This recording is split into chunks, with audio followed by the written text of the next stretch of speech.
And then after they divorced, I fell in love with Carolyn. Carolyn, I don't know. Do you watch my videos? I don't know. But she's out there somewhere. I know I'm awful that way. I fell in love with my best friend's wife, but I didn't until after they were divorced. Of course, it wasn't. The feelings were mutual. There you go. But anyway, we were good friends, and then, yeah, I started getting feelings for her. That kind of ruined it. But, what was I going to say? Yeah, that feeling of being in New England, the real sense of history. There's really...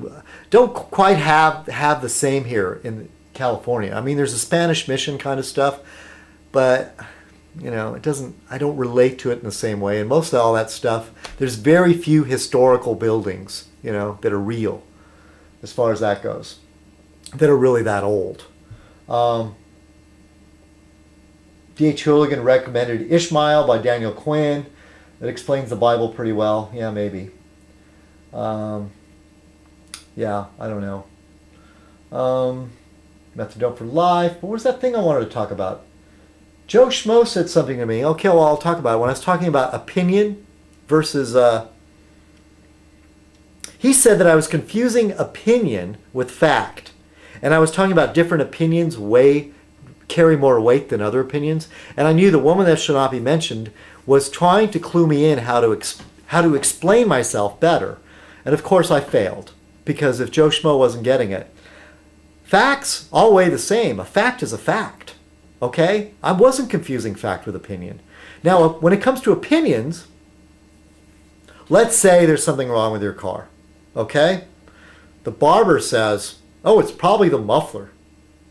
The bookseller says, oh, no, it's probably a carburetor thing. You know? And then the mechanic says, your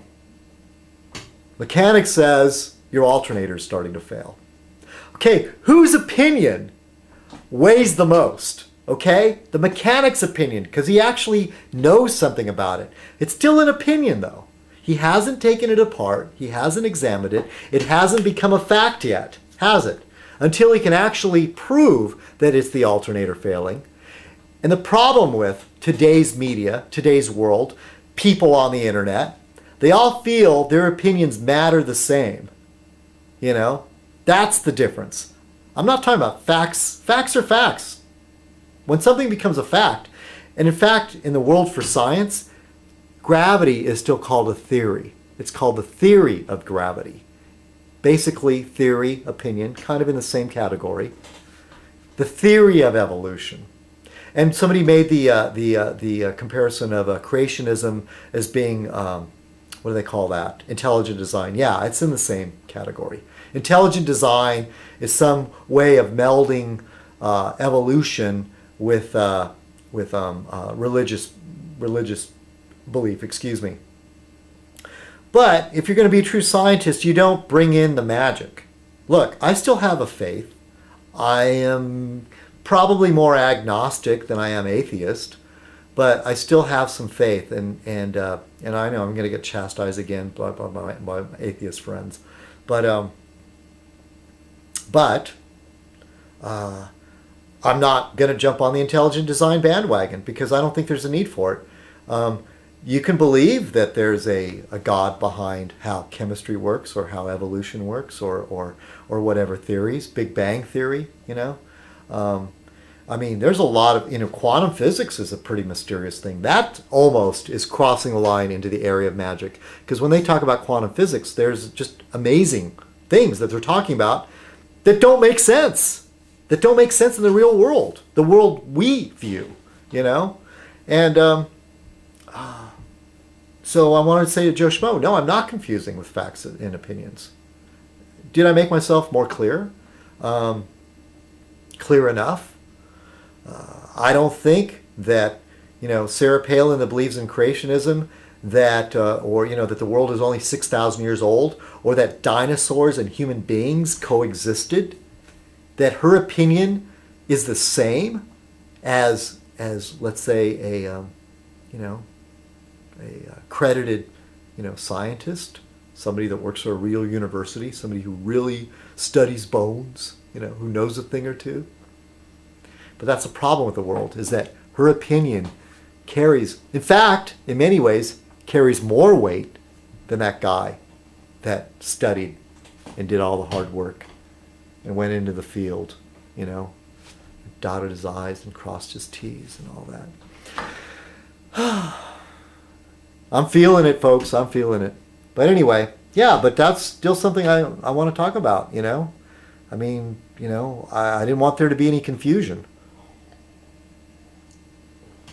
And I was too lazy to actually address the comment.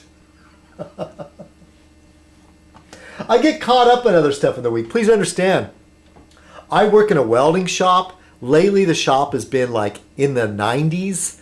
And I'm not a young pup anymore. And it's not a lot of hard physical work. You know, I'm not lifting that barge and toting that bale. But it is uncomfortable. And at the end of the day, I'm wiped out. And I don't want to deal with other stuff. And YouTube is wonderful, and posting vlogs is wonderful. It's been a wonderful distraction. The one thing that kind of disappoints me about it, the one thing I find missing, is there's very little that's tangible. And at least when I was doing artwork, when I was doing my metal work, I have something to show for it. What do I have to show for? I have a backlog of all kinds of videos. And I was also kind of daydreaming today. I thought, wouldn't it be funny if at some point sociologists were mining that one period in history of the vlogger, of that wonderful heyday of people posting videos on the internet, and them discovering this little treasure called citizenkong, and just wondering, whatever happened to that guy?